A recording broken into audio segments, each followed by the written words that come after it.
Uzun emas yaxshi. Mana yoq yaxshi tartib olib. Qayoqqa? Bitta ochib turib javayimmi? Ha. Javob turib onu ochayimmi? Ya cevap tutsanız tartılıp koyar. Ha. Hazır iyileştirilir de. Hadi iyileştirilir.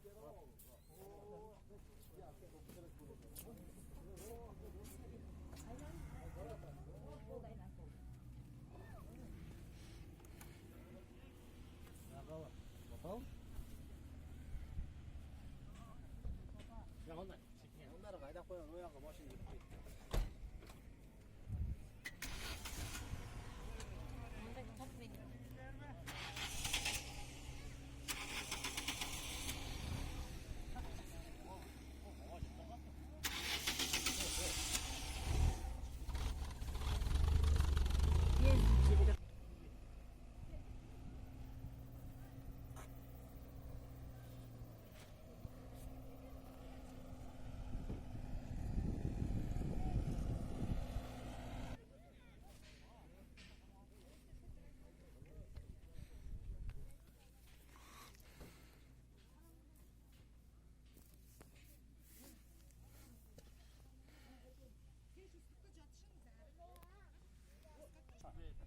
Qaysi?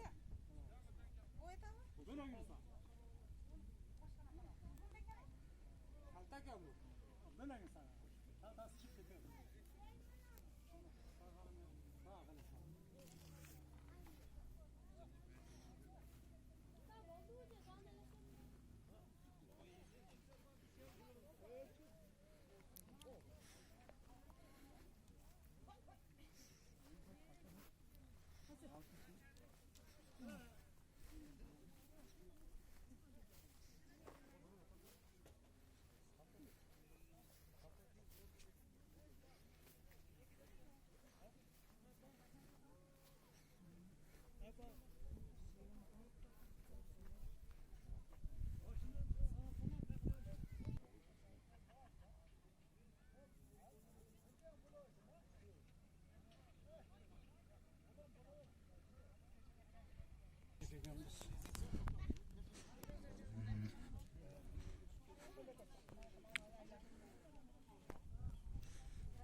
Ha?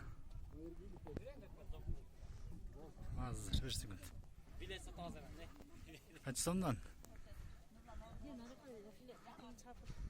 Kurağınız arkadaşlar gösterin.